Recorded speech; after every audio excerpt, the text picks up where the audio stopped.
si Commissioner Joel Anthony Viado. Commissioner, magandang umaga po sa inyo. Magandang umaga po, sirs. Opo, kumusta po? Mabuti naman po. Salamat mahihain po, hindi po suplado. Mahihain. Mahihain kesa sa suplado. No? Opo, marami kayong mga ano tawag doon, kumpatsero? Lookout, ilbo. Oo, ilbo. Marami kayong ini-ilbo ngayon. Paano ba yung, ano ba ibig sabihin ng ilbo? Haharangin nyo ba yan? Actually, lookout bulletin po. Notisyal lang po ang binibigay ng isang tao is about to leave. Yun po ang ano. So parang lookout bulletin lang po yun. Pero it doesn't work as a whole departure order. Para lang pong nagbibigay kami ng notisya itong isang tao na to nagtatangkang umalis. Halimbawa po, Commissioner, ako may ilbo. Haharap ako sa inyo. Ibibigay ko na yung passport ko. Paano ho ba yan? Tatawagin nyo ba ang lahat ng immigration officers dun sa NAIA? Titingnan nyo mabuti. Lookout. Nakatitig kayong mabuti. Yung immigration officer concern, makikita naman ho niya yun eh. Okay. Sa computer po namin, makikita kung merong lookout bulletin na tinatawag. Tapos, meron hong kailangang inform na tao nung ahensya na nagre-request ng ilbo. Sasabihin po dun sa akin. Sa traveler. Sa traveler na, oy, may ilbo kayo. Hindi ko. Sasabihin po. Part po ng proseso yun. Pero halimbawa, i-inform niyo po yung DOJ. DOJ ang nag-issue ng ilbo. Tapos ay sinabi ni Secretary Boying Rimulya, nasa ilbo nga, pero palisin nyo na. Ganun ba yun? Dahil hindi nyo pwedeng harangin eh. Ano po yun? Karapatan discretion naman po nila. Kasi ang lookout bulletin po, ang requesting agency, doon nanggagaling po yung that will commence the whole process. So kami naman po, susunod lang kami sasabihin ng ahensya, head ng ahensya na nagsabi na kailangan ipa-ilbo yan. So it would emanate from the Department of Justice. Mga gaano karami po ba itong, with regard to flood control scandal, mga gaano karami na ho ba yung may ilbo ninyo? Marami na rin po, sir eh. Daan-daan na? Hindi naman po. Hindi naman po. Opo. Ito, mga taga-DPWH, contractor. Mahigit 10 na po. Ganun. Mga more than 20. Congressman and senators, meron ho ba? Meron hong nakalabas. Pero at this point, hindi ko masabi kung sino po yung mga nakalagay. Meron ng bagong lookout bulletin. Ang latest po was about 2 weeks ago. 2 weeks ago. Hindi ho ba yan bukod sa in-inform siya na may ilbo siya na sir, dito ho muna kayo. Dadalhin muna sa isang kwarto. Holding area. Ganun ho ba ang proseso? Hindi naman po. Hindi naman ho yung... Siyempre, we try to be as discreet as possible. Wag naman pong gagawing spectacle. Ano po? Kasi pagka ako yan mahirap po. Bibidyohan pa ng mga nasa. Bawal mag-video sa immigration, ha? Hindi naman? Bawal. Ang daming nakalagay doon, no? May mga drawing ng camera, bawal. Tas may ganun. Di ba, Commissioner, bawal? Bawal hong gawing spectacle, sir. Bawal talaga. Bawal talaga. Okay. Hindi kasi kaya tinanong siguro ni Kumbachero yung kung itatabi ba siya. Hindi ba ganun ang ginagawa sa Amerika? Pagka may problema, haba na ng pila. Ibubukod ka. Baka mas masungit doon. Dito, mas mabait ang mga tao. Buti nga pala't nabanggit niyan, hindi ba required, ito napansin ko din sa ibang bansa, ang mga immigration officer sa ibang bansa, ang susungit. Actually, dito sa atin, mababait ang mga nakangiti pa. Bakit ba ganun? Kasama na rin po sa training natin. Tsaka, as a people, hindi naman po talaga tayo masungit. Very welcoming tayo. But we want to be firm. We need to be firm sa exercise ng aming authority when it comes to border control. So, ang pagiging firm naman po ng isang tao, hindi naman necessary na maging masungit. Tama kayo doon.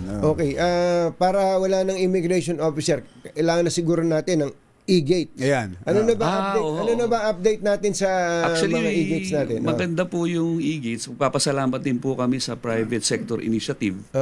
Dahil malaking bagay sa T1 at T3, ang private sector po ang namamahala dyan. Pero syempre combined tsaka coordinated efforts po ng private at public sector. Sa public sector, nandiyan po siyempre ang BI, nandiyan po ang DOTR, nandiyan po ang MIAA, and then yung NNIC po sa private sector.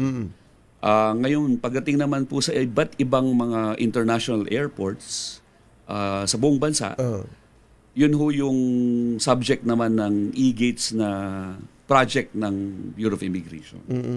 So yun po, in a few weeks time or a few months, kasi tapos na kami sa terms of reference. May mga ikakabit na mga dagdag na mga Within e-gates. the year po ang sir, ang plano. Within the year. Dito po yun By sa December. Yung pong Terminal 1 at Terminal 3 by December ilalagay ng mga e-gates. Yun po ang target date. Mga So, gaano karami po yung e-gates na yan? ang e-gates po would be ang projection namin ng mga 109, mga ganyan. Marami. All Dami, over the Philippines po. Ah, all over the Hindi, pero Philippines. yung donasyon nung 50 yung plus donasyon po ng yan. NNIC. 50 plus. 50 plus po. Opo. So, ano po ang kaibahan nito? Yung e-gates po kasi natin ngayon, ang totoo po nun, ako'y naaaliw sa e-gates natin eh. Yes, sir. Kaya nakakaaliw dahil mabilis naman talaga. Kaya lang, kailangan dala-dala mo pa yung boarding pass mo. May pagkakataon, yung mga nauuna sa akin, hindi gumagana yung... Kasi hindi sila nag-e-travel. Dapat nag-e-travel. Nag-e-travel. So, kaya natatraffic kami doon. Okay, ano po kaibahan nung e-gates na i-install before the year ends ng NNIC? Ang gagamitin natin, pasaporte po. Passport na lang. Kasi po, pag boarding pass, hindi ho practical eh. Siyempre, pagod na tayo sa biyahe. Opo. Gusto natin makauwi na lang sa ating mga minamahal. Opo. Tsaka galing ka na nga Baka sa... nawala na. Bumaba ka na nga ng aeroplano eh. Opo, So, tapos opo. na yung Minsan na, purpose iiwan ng pa. boarding pass. Lalo na pag wala kayong, di ba yung claim stub po para sa bagahe nyo. Yes. Minsan, tinatabi nyo na lang eh. O kaya nilagay mo sa bag mo, hindi mo Opo. makita. Opo. O sa likod nung pasahero sa harap nyo, di ba nilalagay dun sa... Opo. So ito, Pasaporte po. passport na lang. Pasaporte po. Yung mga existing ba natin hindi pwedeng pihitin ngayon at alisin na yung boarding Sir, pass? ang ano po kasi, ang technology, alam niyo naman ho, laging nagbabago. Recently, nung nagpunta kami ng Thailand, before that, Taiwan, tsaka Korea. Ang Korea, parang in the span of 10 years, nakalimang palit sila sa teknolohiya ng e-gates. So, we need to be updated. Yung atin po kasi, 2018 pa po yan. 17, 20. Talaga. Anong Nagsasampot taon. Medyo, first generation e-gate pa yata yun? as far as we're concerned, first generation e-gates. So, kailangan nung i-upgrade natin. Halimbawa po sa Singapore, kumbachero, no? Ang Singapore, as in, makakadaan ka in less than 10 seconds. Tama po yun, sir. Oo. Facial recognition na lang.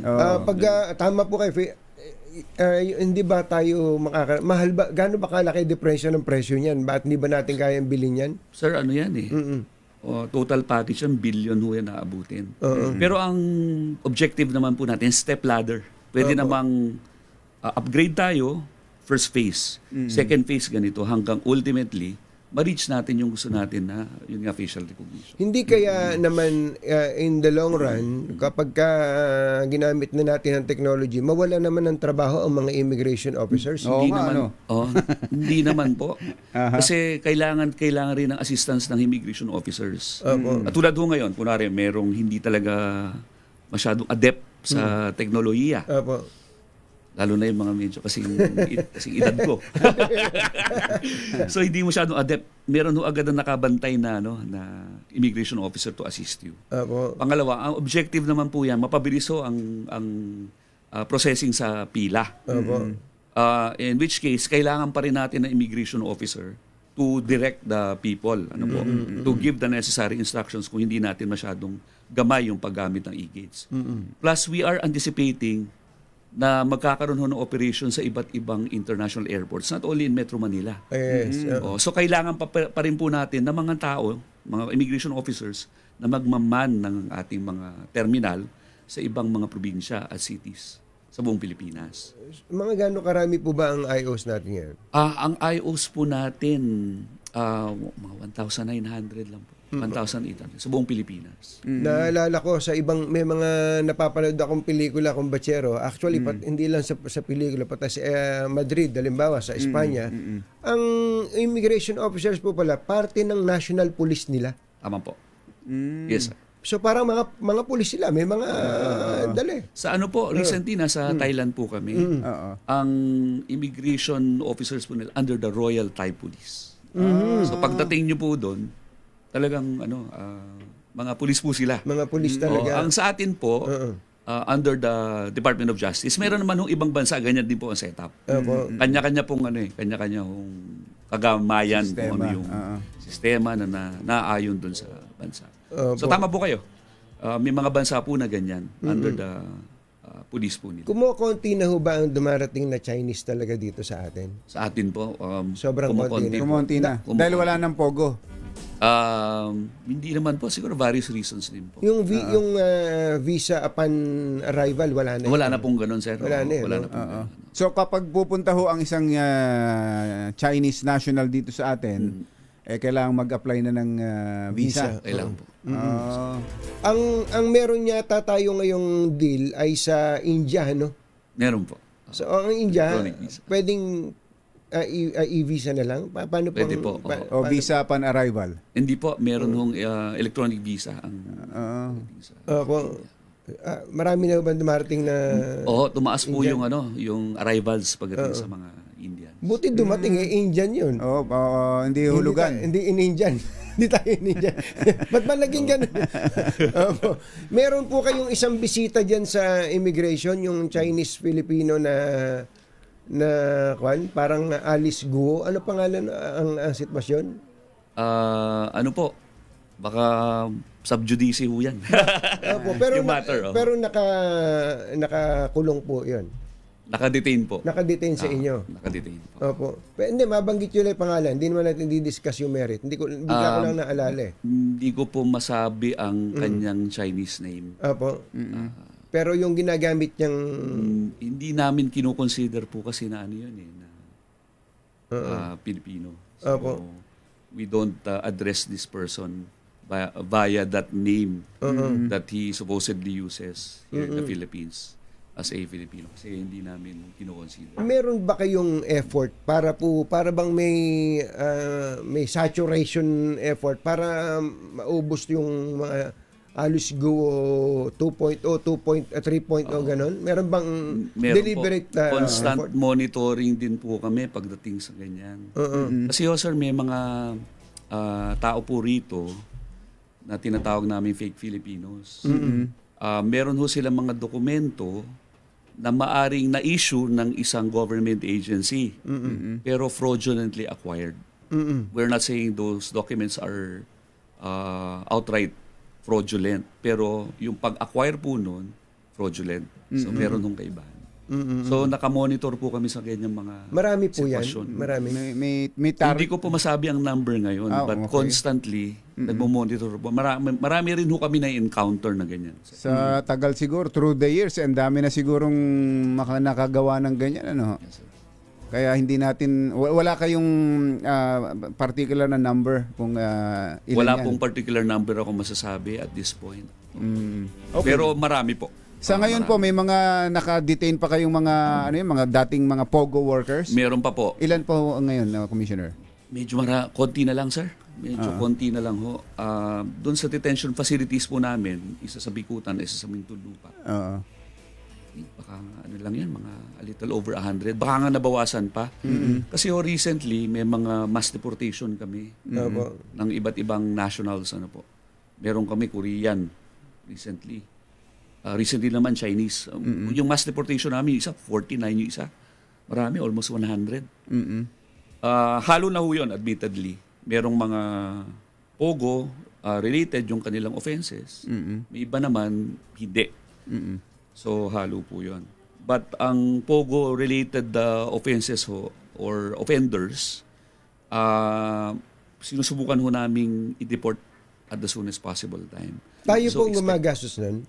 Meron hong, meron hong fund na binigay sa amin ng PAGCOR. Isang araw, 50 million. Sa inyo pala yun?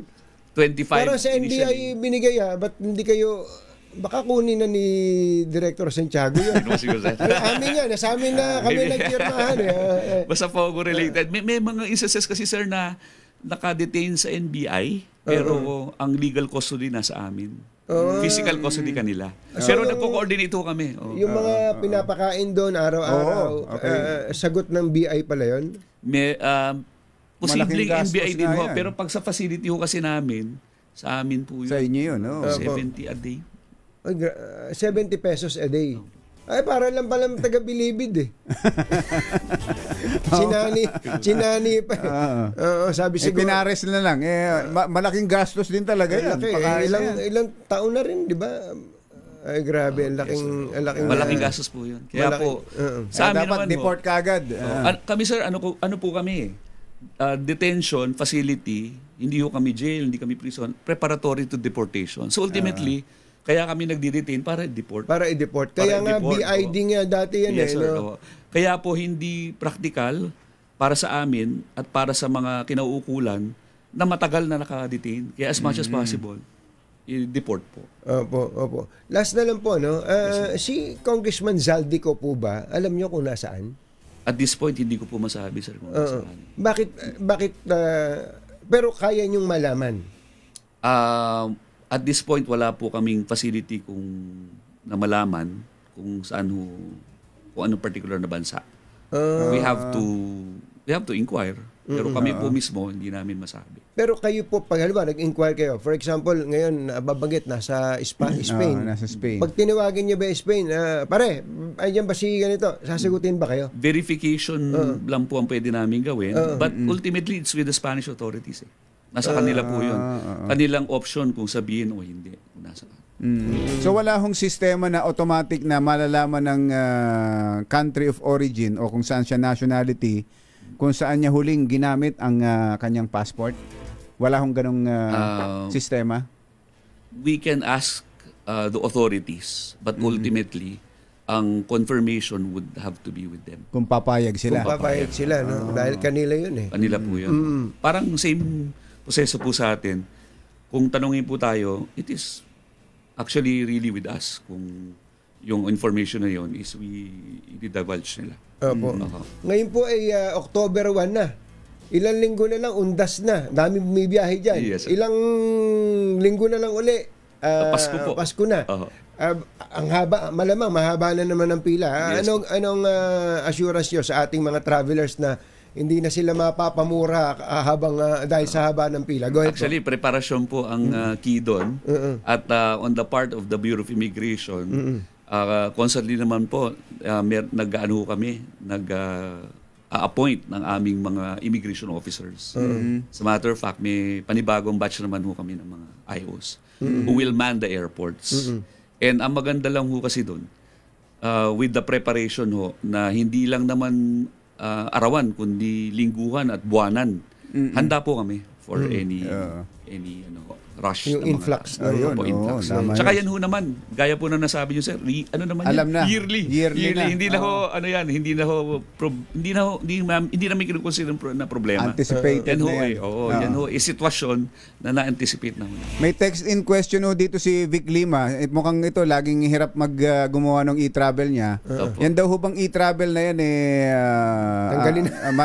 tatanggalin na o talagang for life na nang nasa buhay natin yan? Wala pong plano. Ang maganda lang, sir, actually, ginagaya pa nga ng ibang bansa yung ating e-travel. Kasi doon makakakuha ng information in advance bago pa po dumating ang isang pasahero. Tama. So tuloy-tuloy yan. Tuloy-tuloy ayun, Vic, pag-aralan mo na kasi. Mandali lang naman. Dali lang eh. Saka kung meron ka namang kasamang batang-bata, siya napagawin mo. Actually, sir, ako dati, anak ko pa yung nagturo sa akin. Hindi, saka pagka nagawa mo na ngayon, mayroon ka ng record. Kung na lang, mas saka, ang maganda naman, sir, hindi naman kailangan pag nasa airport kayo, doon nyo lang gagawin. Meron 72-hour window. So, habang nasa bahay, the night before kayo umalis, gawin na po. Yes, sir. Commissioner, salamat po sa inyo. Salamat din po. Thank you. Sir, magkakapi pa tayo. Opo, thank you. Meron ho kaming paalmusal sa inyo dyan. May pa-birthday si Let Narciso. Pa-birthday yata ni Presidente to eh. Ganun ba? Presidente ng Malacanang Press Corps. Thank you. Thank you rin, sir. Thank you very much. Sir, si Commissioner Joel Anthony Viado, Immigration. Mga nangunguna